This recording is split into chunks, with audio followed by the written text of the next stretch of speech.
Hello dear student, এসএডএম একাডেমিতে তোমাদের সকলকে ওয়েলকাম। আজকের আমরা আপার প্রাইমারি টেটের সিডিপি থেকে পিঁয়াজের জ্ঞানীয় বিকাশ তত্ত্বের কিছু গুরুত্বপূর্ণ এমসিকিউ প্রশ্ন এবং তার সাথে আলোচনাও থাকবে।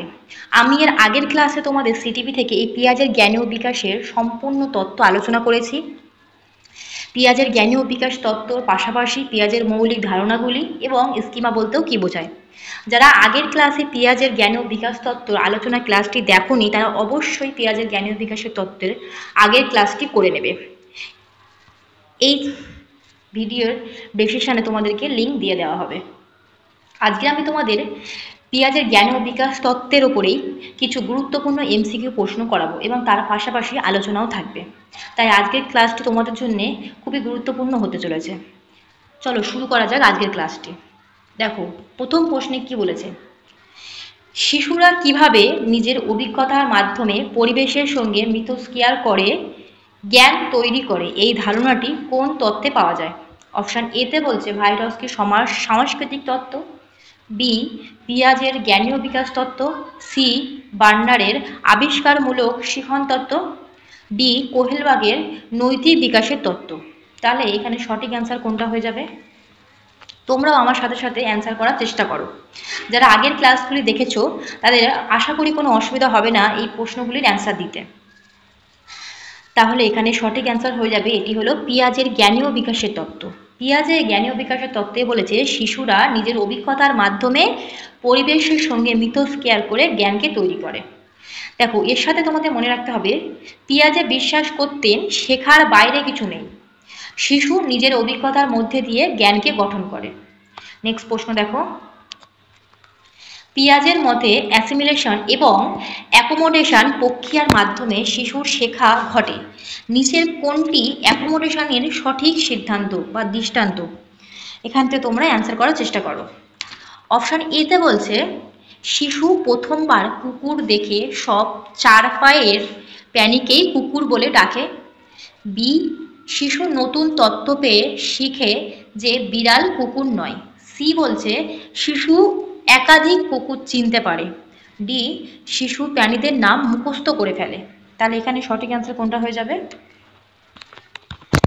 না, অ্যাকোমোডেশন এবং অ্যাসিমিলেশনে বলা হয়েছে শিশু নতুন তথ্য পেয়ে শেখে যে বিড়াল কুকুর নয়।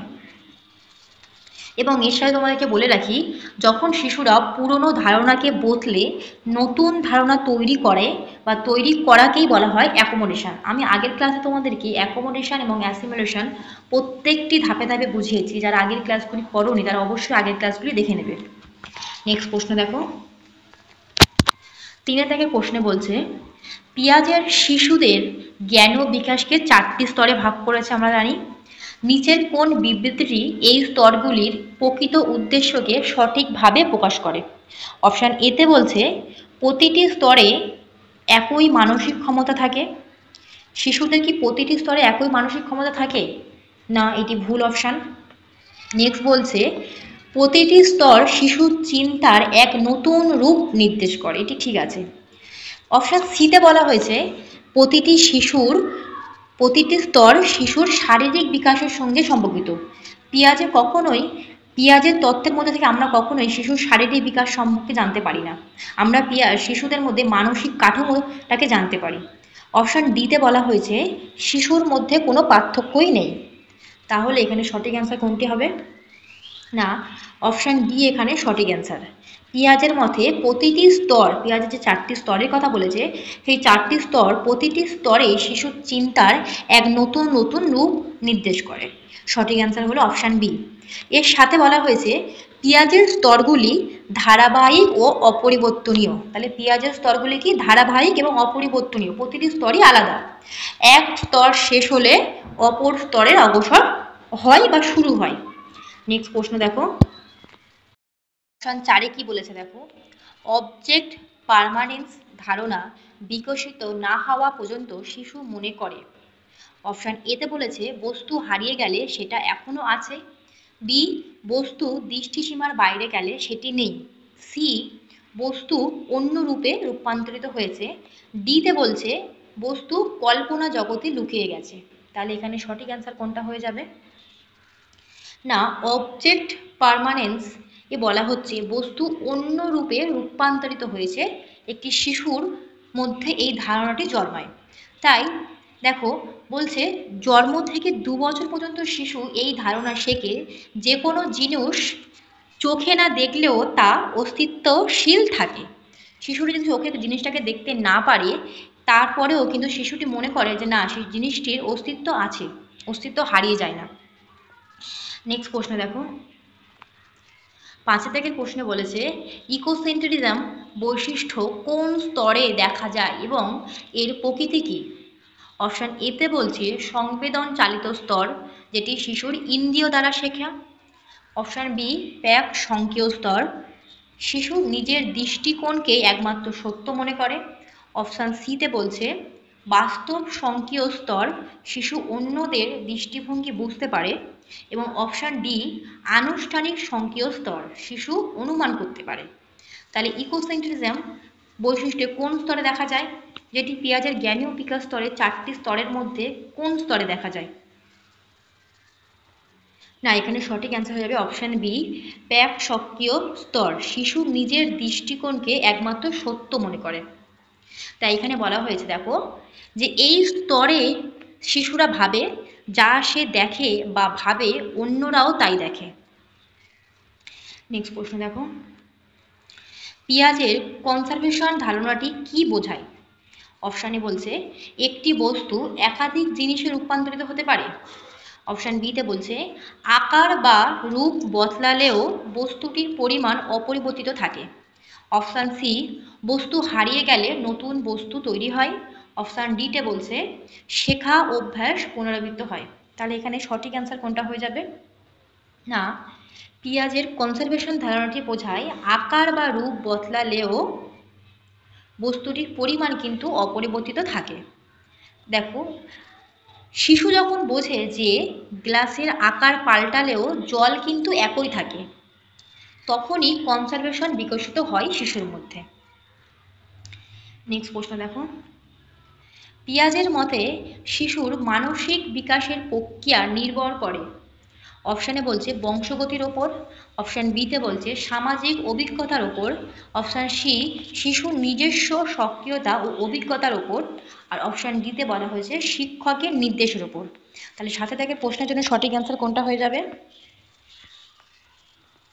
না, এখানে সঠিক অ্যান্সার হলো শিশুর নিজস্ব সক্রিয়তা ও অভিজ্ঞতার ওপর। ব্যাখ্যা দেখো, পিয়াজে শিশুকে অ্যাক্টিভ লার্নার হিসেবে দেখছেন, যে নিজে দেখেই জ্ঞানকে নির্ভর করছে। এখানে শিশুটি নিজে নিজেই শিখছে তার নিজস্ব সক্রিয়তা এবং অভিজ্ঞতার উপরে ভিত্তি করে। নেক্সট প্রশ্ন দেখো,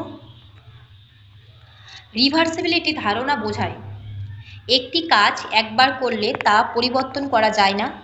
অপশান বিতে বলা হয়েছে কোনো প্রক্রিয়া উল্টে দিয়ে আগের অবস্থায় ফেরা যায়। অপশান সিতে বলছে শেখা কখনো স্থায়ী হয় না। ডি একটি কাজ পুনরায় করলে ফলাফল বদলে যায়। তাহলে এখানে সঠিক অ্যান্সার কোনটা হয়ে যাবে? না, রিভার্সিবিলিটি ধারণা বোঝায় যখন কোনো প্রক্রিয়াকে উল্টে দিয়ে আগের অবস্থায় ফেরা যায়। অপশান বি এখানে সঠিক অ্যান্সার। দেখো কংক্রিট অপারেশন স্টেজে এই শিশু বুঝতে পারে যেমন 5 + 3 = 8 হলে তেমনি 8 থেকে যদি 3কে বিয়োগ করা যায় তাহলে কিন্তু 5 পাওয়া যায়। নেক্সট প্রশ্ন দেখো, অ্যানিথিসিয়াম শিশুর চিন্তার একটি বৈশিষ্ট্য, নিচের কোন উদাহরণটি এর সঠিক প্রতিফলন? অপশানে বলছে শিশু ভাবে সূর্য সকালে ওঠে রাতে ঘুমায়। অপশান বিতে বলছে শিশু ভাবে সূর্য তার জন্য আলো দেয়। অপশান সিতে বলা হয়েছে শিশু ভাবে সূর্য রেগে গেছে তাই মেঘে ঢেকে আছে। অপশান ডি বলছে শিশু সূর্যের গতিপথ জানে। তাহলে এখানে সঠিক অ্যান্সার কোনটা হয়ে যাবে? না, 9 দাগের প্রশ্নের জন্য সঠিক অ্যান্সার হলো অপশান সি শিশু ভাবে সূর্য রেগে গেছে তাই মেঘে ঢেকে আছে। এটি শিশুর অ্যানিমিজিয়াম চিন্তার একটি বৈশিষ্ট্য। দেখো যখন শিশু জড় বস্তুকে প্যান সম্পন্ন ভাবে তখনই অ্যানিমিজিয়াম প্যাক সংকেয় স্তরের একটি বৈশিষ্ট্য গড়ে ওঠে শিশুর মধ্যে। নেক্সট প্রশ্ন, 10 থেকে প্রশ্নে কি বলেছে কংক্রিট অপারেশন স্টেজে শিশুর চিন্তা বাস্তব কিন্তু যৌগিক নয়, যৌগিক হয় নিচের কোন উদাহরণে তা প্রতিফলিত? অপশন এতে বলছে শিশু কাল্পনিক বন্ধু তৈরি করে, বি শিশু বুঝতে পারে 2 গ্লাসে সমান জল আছে, সিতে বলছে শিশু মেঘকে তুলো মনে করে, ডি শিশু সংখ্যাকে কল্পনা করে গুনতে পারে। তাহলে এখানে সঠিক অ্যান্সার কোনটা হয়ে যাবে? কংক্রিট অপারেশনাল স্টেজে শিশুর চিন্তার মধ্যে যে জিনিসটি তৈরি হয় সেটি হলো শিশু বুঝতে পারে তখন যে 2 গ্লাসের সমান জল আছে, তাই গ্লাসকে পরিবর্তন করলেও জলের কিন্তু কোনো পরিবর্তন হয় না। এই স্তরে শিশুর মধ্যে এই ধারণাটি জন্মে যায়। তাই বলা হচ্ছে কংক্রিট স্টেজে শিশু বাস্তব জিনিসের উপর ভিত্তি করে যুক্তি প্রয়োগ করে। নেক্সট প্রশ্ন দেখো, 11 দাগের প্রশ্নে বলা হয়েছে ফর্মাল অপারেশনাল স্টেজে শিশুর চিন্তার ধরন কেমন হয় এবং এটি কোন বয়সে বিকশিত হয়? অপশন এতে বলছে শিশুর চিন্তা কল্পনাভিত্তিক ও যুক্তি নির্ভর হয়ে ওঠে 12 বছর বা তার বেশি বয়সে। অপশন বিতে বলেছে শিশু চিন্তা সম্পূর্ণভাবে বাস্তব জিনিসের উপর নির্ভর করে। সিতে বলা হয়েছে শিশুর চিন্তা একমাত্র অনুভূতি দ্বারা পরিচালিত হয়। ডিতে বলছে শিশু কেবল দৃশ্যমান জিনিসকেই বোঝে। তাহলে এখানে সঠিক অ্যান্সার কোনটা হয়ে যাবে? না, পিঁয়াজের জ্ঞান ও বিকাশ স্তরে যেটা ফর্মাল অপারেশন স্টেজ, এটা হলো পিঁয়াজের জ্ঞান ও বিকাশ স্তরের চতুর্থ স্তর। তাহলে এই সময় শিশুর চিন্তার ধরন কেমন হয়? এখানে সঠিক অ্যান্সার হবে অপশান এ, শিশুর চিন্তা কল্পনা ভিত্তিক ও যুক্তি নির্ভর হয়ে ওঠে, যেটি 12 বছর বা তার বেশি বয়সে হয়ে থাকে। দেখো, ফর্মাল অপারেশনাল স্টেজে 12 বছর থেকে প্রাপ্তবয়স্ক অবধি, মানে 12 বছর থেকে 18 বছর অবধি শিশুর চিন্তার বিশাল পরিবর্তন আনে এই স্তরে। এই স্তরে শিশু বিমূর্তভাবে চিন্তা করতে শেখে, অর্থাৎ এমন পরিস্থিতি নিয়েও ভাবতে পারে যা বাস্তবে কিন্তু ঘটেনি। নেক্সট প্রশ্ন, পিঁয়াজের মতে শেখার ক্ষেত্রে ইকুলিব্রেশন বলতে কি বোঝায় এবং এটি কেন গুরুত্বপূর্ণ? কালকে আমি তোমাদেরকে এই স্তরকে বুঝিয়েছি, যারা আগের ক্লাসটি করেছো তাদের জন্য এই প্রশ্নগুলি অ্যান্সার দেওয়া খুব একটা কঠিন হবে না। অপশান এতে বলছে শেখার ভারসাম্যকে বজায় রাখার একটি প্রক্রিয়া, বি ভুল ধারণা ঠিক করার চেষ্টা, সি শেখার সময় মানসিক চাপ কমানো, ডিতে বলা হয়েছে এক ধারণা থেকে যখন অন্য ধারণা যাওয়ার একটি পথ। তাহলে পিঁয়াজের শেখার ক্ষেত্রে ইকুলিব্রেশন বলতে বোঝায় যখন শিশুরা যে কোনো জিনিসের ওপরে তার ভারসাম্যকে বজায় রাখার প্রক্রিয়াকে তৈরি করতে পারে। দেখো, ইকুলিব্রেশন হলো অ্যাসিমিলেশন ও অ্যাকোমোডেশনের মধ্যে ভারসাম্য রক্ষা করার প্রক্রিয়া। তাহলে ইকুলিব্রেশন শুধুমাত্র অ্যাসিমিলেশন ও অ্যাকোমোডেশন এই দুটির মধ্যে কিন্তু ভারসাম্যকে রক্ষা করে। যখন নতুন তত্ত্ব পুরনো ধারণার সঙ্গে মেলে না তখন শিশুটি কি করে না মানসিক ভারসাম্যকে নষ্ট হয়। নতুন তত্ত্ব পুরনো ধারণার সঙ্গে যখন মেলে না তখন শিশুটি পুরনো ধারণাকে বাদ দিয়ে নতুন তত্ত্বটিকে বা নতুন ধারণাকে তার মানসিক ভারসাম্যের মধ্যে প্রবেশ করায় এবং আগের পুরনো তথ্যকে সে কিন্তু তার মানসিক ভারসাম্য থেকে বার করে দেয়।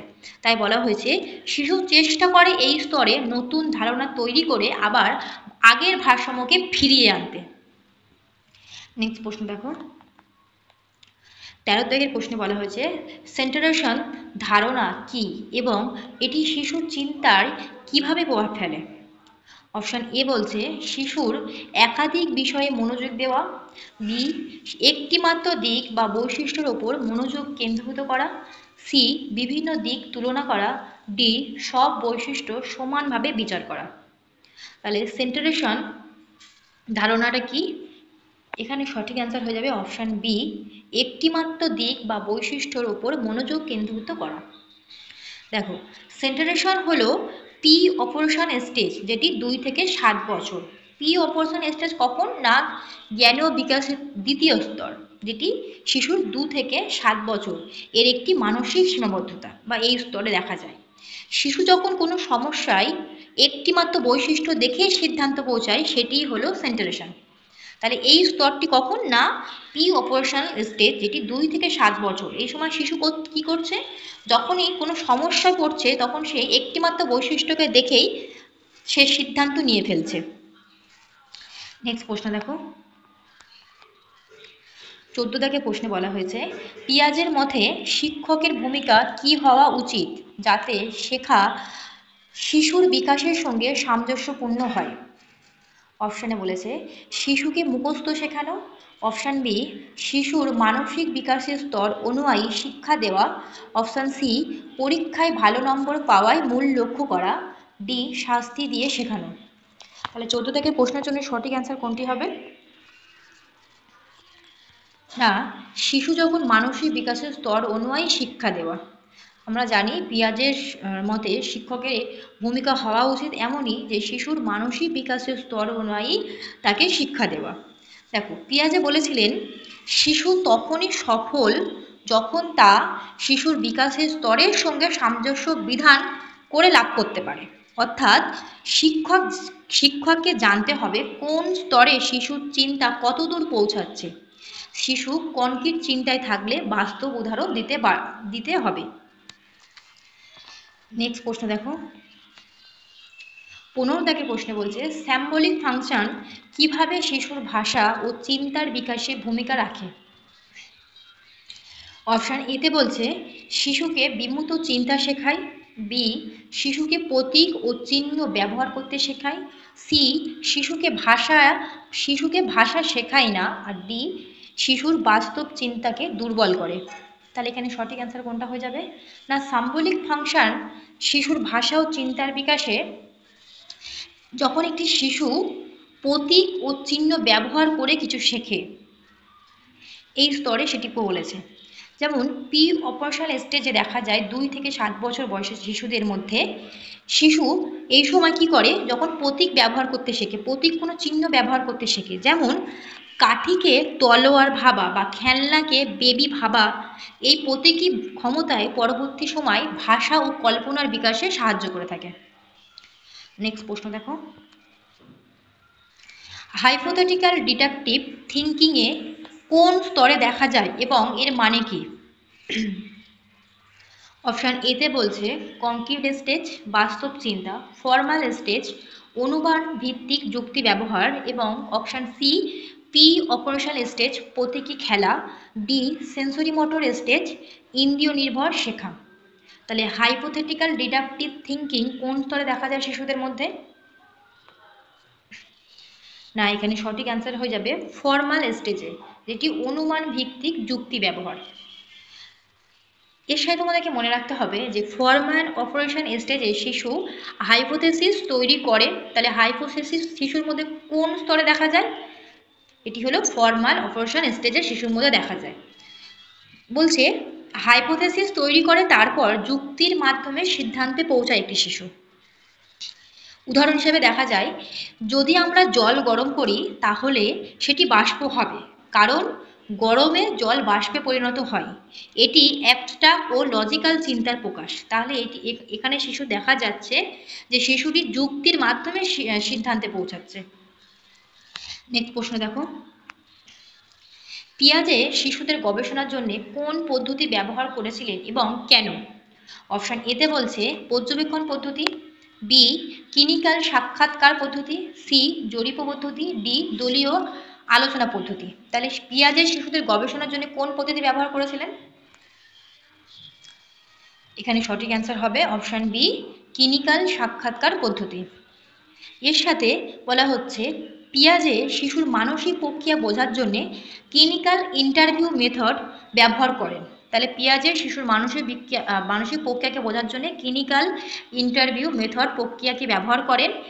তিনি শিশুদের প্রশ্ন করে তাদের উপর যুক্তি বিশ্লেষণ করে বুঝতেন তারা কিভাবে চিন্তা করছে। নেক্সট প্রশ্ন দেখো, 18 দাগের প্রশ্নে বলা হয়েছে পিয়াজের মতে শেখার মূল ভিত্তি কী এবং শিক্ষক কিভাবে তা ব্যবহার করবেন। অপশান এতে বলেছে শিশুর মুখস্থ করার ক্ষমতা, বি শিশুর সক্রিয় অংশগ্রহণ ও অনুসন্ধান, অপশান সিতে বলছে শিক্ষক কেন্দ্রিক পদ্ধতি, ডি ব্যবহারের জ্ঞান। তাহলে পিয়াজের মতে শেখার মূল ভিত্তি হলো যখন একটি শিশু সক্রিয়ভাবে কোনো কিছুতে অংশগ্রহণ করবে এবং অনুসন্ধান করবে। এটি হলো পিয়াজের মতে শিশুদের শেখার মূল ভিত্তি। এর সাথে বলা হচ্ছে, পিয়াজে বলেছেন children learn best by doing and exploring, অর্থাৎ শেখা হবে অ্যাক্টিভিটি বেসে। শিক্ষক এমন পরিবেশ তৈরি করতে হবে যেখানে শিশু প্রশ্ন করবে, পরীক্ষা করবে ও ভুল করবে, আবার শিখবে। নেক্সট প্রশ্ন দেখো, শিশুর নৈতিক চিন্তার বিকাশ বা মোরাল ডেভেলপমেন্ট এর প্রাথমিক ধারণা পিয়াজে কোথায় দেখিয়েছেন, বা পিয়াজের কোন স্তরে শিশুদের মধ্যে নৈতিক চিন্তার বিকাশ বা মোরাল ডেভেলপমেন্ট দেখা যায়? অপশানে বলছে সংবেদন চালিত স্তর, অপশান বি বাস্তব সংজ্ঞেয় স্তর, অপশান সি আনুষ্ঠানিক সংজ্ঞেয় স্তর, অপশান ডি পাক সংজ্ঞেয় স্তর। তাহলে এখানে সঠিক অ্যান্সার কোনটা হয়ে যাবে? না, অপশান ডি এখানে সঠিক অ্যান্সার। শিশুদের মধ্যে নৈতিক চিন্তার বিকাশ ঘটে বাস্তব সংজ্ঞেয় স্তর, যেটিকে ইংরেজিতে বলা হচ্ছে কনক্রিট অপারেশনাল স্টেজ। এই সময় শিশুরা বুঝতে শুরু করে যে নিয়ম পরিবর্তনযোগ্য এবং ন্যায় বোঝা শেখে। এর আগের স্তরে তারা মনে করে নিয়ম ভাঙা মানেই হলো ভুল। নেক্সট প্রশ্ন দেখো, 20 দাগের প্রশ্ন, শেষ প্রশ্নে বলা হয়েছে স্কিমা, যেটি পিয়াজের একটি স্তরে বলা হয়েছে, মানসিক ছাঁচ বলতে পিয়াজে কি বোঝাতে চেয়েছেন? পিয়াজের কিন্তু এই স্কিমা পদ্ধতিটি খুব ইম্পর্টেন্ট একটি পদ্ধতি। অপশান এতে বলছে শিশুর শেখার জন্য ব্যবহৃত বাহ্যিক শিক্ষা সামগ্রী, অপশান বিতে বলছে শিশু মনে তৈরির জ্ঞানের কাঠামো বা মানসিক ছাঁচ যা তত্ত্বকে সংগঠিত ও বোঝার উপায়, অপশান সিতে বলেছে শিশুর স্মৃতিশক্তি পরিমাপের একটি পরীক্ষা, ডি শিশুর ভাষা শেখার ক্ষমতা। তাহলে এখানে সঠিক অ্যান্সার কোনটা হয়ে যাবে? না, স্কিমা বা মানসিক ছাঁচ বলতে পিয়াজে বোঝাতে চেয়েছেন যে যখন একটি শিশুর মধ্যে জ্ঞানের কাঠামো এবং মানসিক ছাঁচ যা তথ্যকে সংগঠিত ও বোঝার উপায় তৈরি করে। তাহলে অপশান বি এখানে সঠিক অ্যান্সার। এর সাথে পিয়াজের মতে প্রতিটি শিশুর মনে কিছু স্কিমা থাকে। পিয়াজের কিন্তু গবেষণা দেখা গেছে, তিনি বলতেন প্রতিটি শিশুর মনে কিছু স্কিমা থাকে যা এক ধরনের মানসিক ছাঁচ বা কাঠামো, যার মধ্যে সে নতুন তথ্যকে গ্রহণ করে, শ্রেণীবদ্ধ করে ও বোঝে। যখন নতুন অভিজ্ঞতা আসে তখন সে পুরনো স্কিমাকে পরিবর্তন করে বা সম্প্রসারণ করে।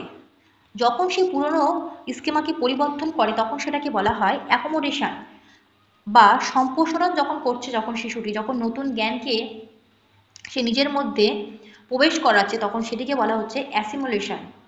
নতুন কিছু যখন শিখছে, পুরাতন কিছুকে ত্যাগ করে যখন নতুন কিছু শিখছে তখন সেটাকে বলা হচ্ছে অ্যাসিমুলেশন, শেখার একটি প্রক্রিয়া। এই ছিল আমার 20টি প্রশ্ন। তোমাদের কেমন লাগলো অবশ্যই কমেন্টে জানাবে, এবং এই 20টি প্রশ্নে তোমাদের স্কোর কত হলো অবশ্যই কমেন্টে কিন্তু জানাবে। দেখা হবে নেক্সট ক্লাসে। সবাই সুস্থ থাকবে, ভালো থাকবে। Thank you.